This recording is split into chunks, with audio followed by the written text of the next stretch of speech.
Banjirop masih menjadi salah satu masalah yang belum terselesaikan di Jakarta. Di Muara Angke, Jakarta Utara misalnya sudah lebih dari sepekan banjirop melanda dan mendatangkan kesulitan hingga resiko penyakit.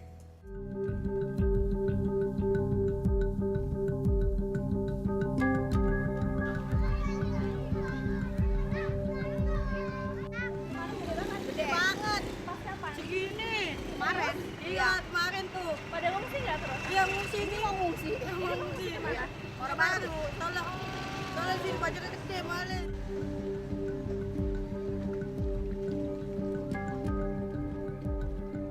Amis dan busuk jadi aroma yang langsung menyengat begitu tiba di sini saat kembali dalam kondisi seperti ini. Ya, faktanya Kampung Muara Angke Pluit Penjaringan Jakarta Utara, khususnya RT 3, 4, 5, dan 6 memang sudah lama dan masih langganan kebanjiran. Banjirop tepatnya. Tampak tidak terlalu terendam. Kelihatannya saja, begitu masuk ke rumah-rumah warga, ini di antara kondisinya. Air cukup tinggi pun mengalir dengan arus cukup deras. Saya udah di jalan ini menuju ke daerah Kampung Nelayan di Muara Angke dan saat ini ketinggian sudah hampir mencapai lutut ya, dan katanya akan semakin tinggi ketika siang hari. Dan kita akan mengecek bagaimana kondisinya sebetulnya yang ada di tanggul sebelah sana. Kita lihat.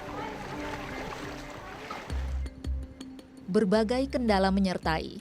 Meski demikian, warga berupaya untuk tetap berjuang, beraktivitas, bekerja, dan menjalani kehidupan, menerjang banjir, menerjang berbagai kesulitan. Ini dan sekarang sudah mencapai berapa Pak ketinggiannya Pak? Untuk saat ini ketinggian 35 sampai 40 karena kan ini cepungan ya. Iya. Jadi untuk ketinggian bervariasi, Mbak. Oke, ini sudah mulai sejak jam berapa tadi Pak?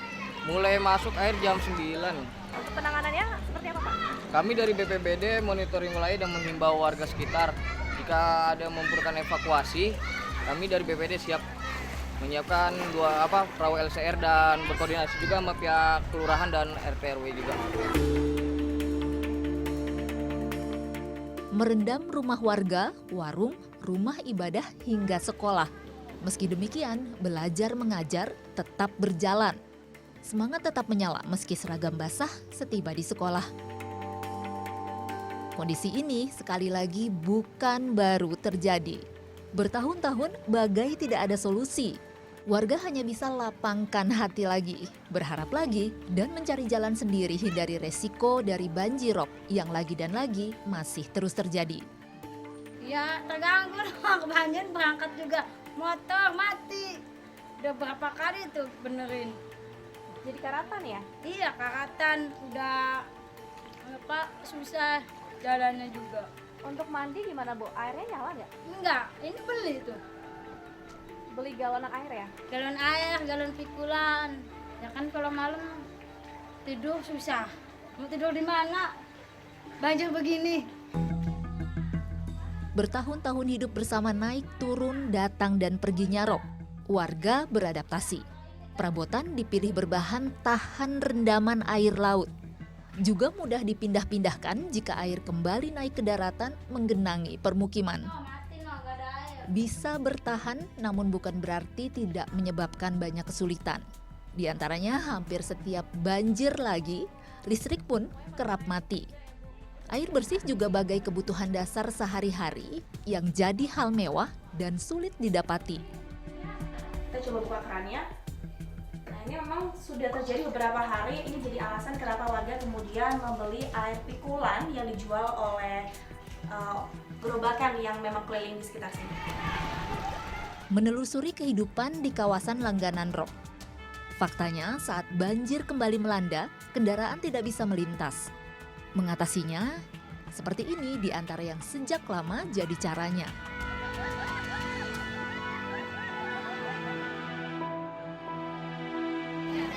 Saya lagi naik odong-odong ini sebutannya di daerah Muara Angke ini ya.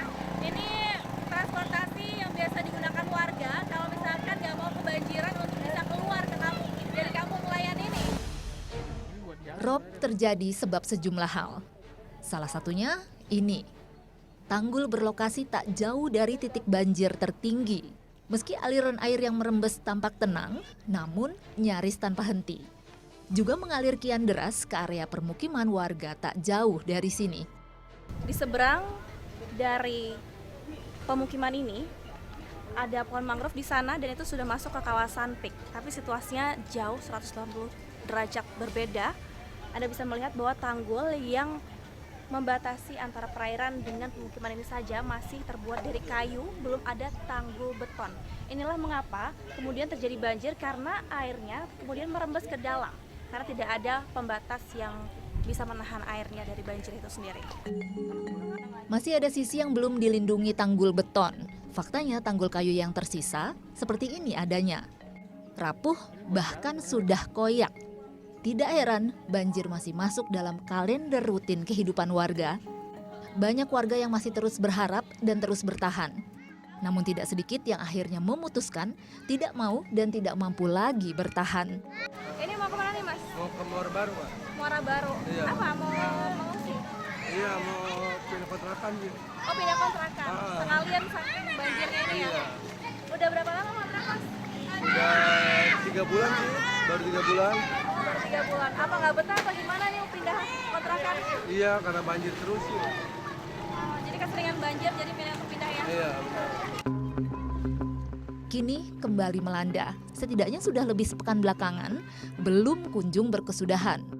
Pun banjirop masih jadi masalah yang belum juga terselesaikan. Melihat dampaknya bagaimana ini yang terjadi di masyarakat seperti memenuhi kebutuhan air saja sulit, dan untuk anak-anak yang berangkat ke sekolah ataupun pulang ini juga menjadi sulit karena airnya cukup tinggi bagi mereka. Ini tentunya perlu ada perhatian khusus dari pemerintah. Angela Dewi, Ilham Prianto melaporkan untuk NET. Hujan deras yang melanda wilayah Ciamis, Jawa Barat membuat genangan sampah menumpuk di bendungan Luikeris. Kondisi